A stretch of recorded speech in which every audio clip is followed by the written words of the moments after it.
Departing Stewart Island, we navigated down the western coast of San Juan Island in search of orca whales. Hoping to see some whales sooner than later, we chose to fire up the diesel and motor most of the way instead of beating against the southerly winds. We had just made it to the lighthouse at Limekiln Point when the VHF radio alerted us that commercial whale watching boats had spotted the orcas feeding near the kelp reef on the Canadian side of Harrow Strait. We turned on a direct course for the kelp reef, taking Hula Kai into Canadian waters. We're chasing whales. Okay, where are we? We're in Harrow Strait between San Juan Island in Washington, United States, and Canada over there, which we can't go into because we haven't cleared customs, but we can stay in the water and we're okay. But we are chasing those whale watching boats because that's where the whales are. And there's some chatter on the radio about that, so we're going over there to see if we can see them. Hi, where are we? Hey, we just navigated down the western side of San Juan Island looking for whales. Didn't find any, but then we saw some activity and heard on the radio that the whales, including 2 humpbacks, have been spotted over here in Canadian waters near the Kill Reefs. And we're heading over there now, and it looks like we've got about 30 minutes to go till we get there, but in about 10 minutes we're going to be crossing from U.S. waters into Canadian waters. So hopefully that'll work out okay for us. Our crossing into Canadian waters was uneventful. However, with Harrow Strait being a major shipping lane, we were forced to maneuver to avoid an oil tanker on our way to see the whales. Once near the reef, we spotted the orcas and were able to get a few pictures while trying to avoid the other whale watching boats.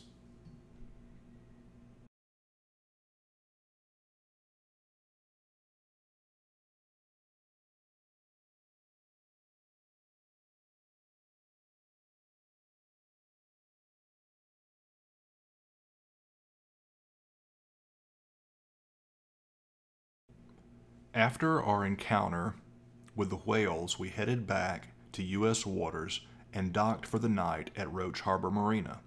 Roach Harbor, once the largest producer of lime west of the Mississippi, is now a small resort town on the north side of San Juan Island.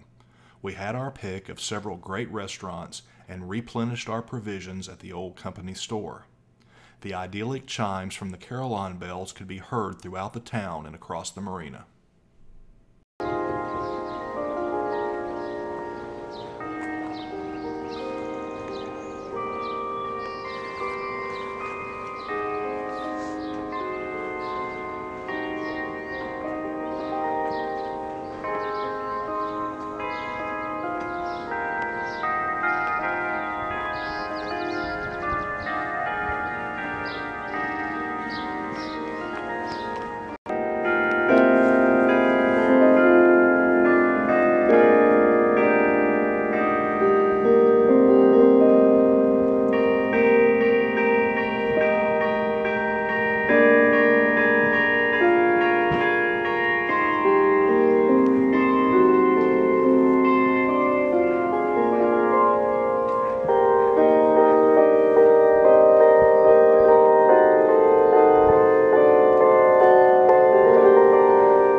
Before departing the next morning, we had some fabulous French toast at the Limekiln Cafe.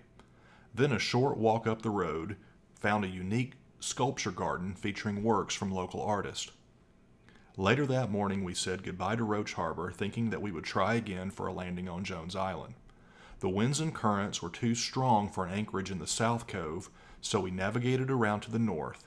To our surprise, the North Cove of Jones was completely empty and provided us with our choice of anchorage spots. A quick soup and sandwich for lunch, and then we were off to explore Jones Island. Jones Island is a state park with a population of deer that have become relatively tame. We hiked out the trail to the south side of the island.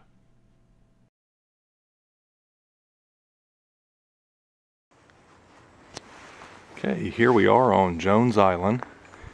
This is the home of the very tame deer, And if we watch closely as we walk along the path, we might see some deer. They may even come up to us to see if we have a treat. You're not supposed to feed them, but we will see what happens.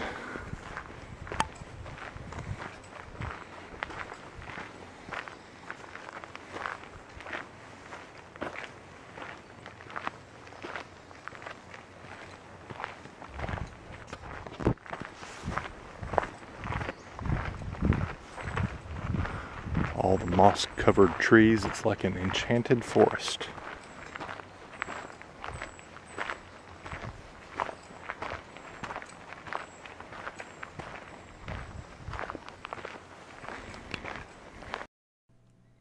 Along the way, we found many beautiful vistas and several deer feeding along the path.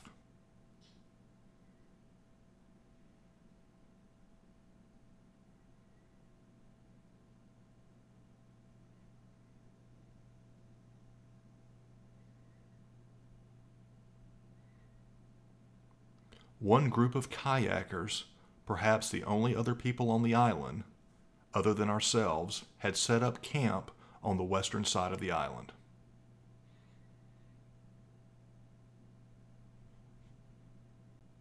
Leaving Jones Island late afternoon, NOAA Weather Radio had alerted us to a small craft advisory forecasting strong winds until after midnight.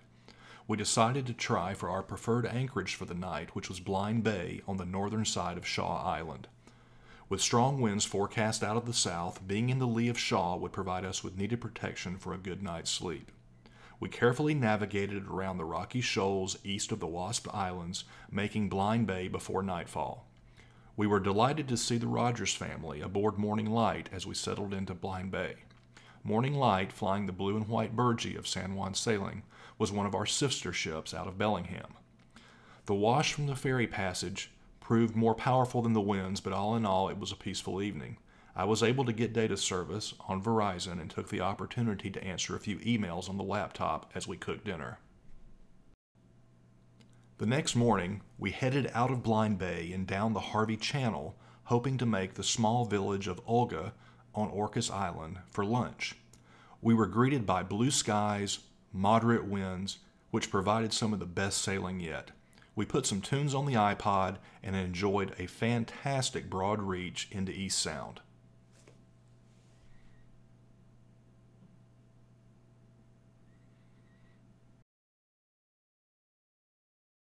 Hey Scott, what's going on? Hey baby, it's a beautiful Wednesday morning, about 10:30 here, Pacific time. We have just left Blind Bay on Shaw Island. We are sailing down the Harvey Channel, heading over to Olga, a little town on Orcas Island, to have lunch. We've got about 7 knots of wind off our beam. We are cruising along here at about 4 knots boat speed. A nice, easy beam reach. Got the stereo playing, tunes, a few other boats out. Gorgeous day. Absolutely gorgeous day.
check. 1, 2, 3, 1, 2, 3. Check out.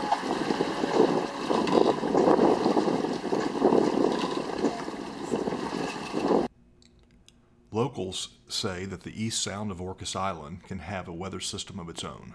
Today proved that theory as choppy seas prevented a safe approach to the Olga County docks.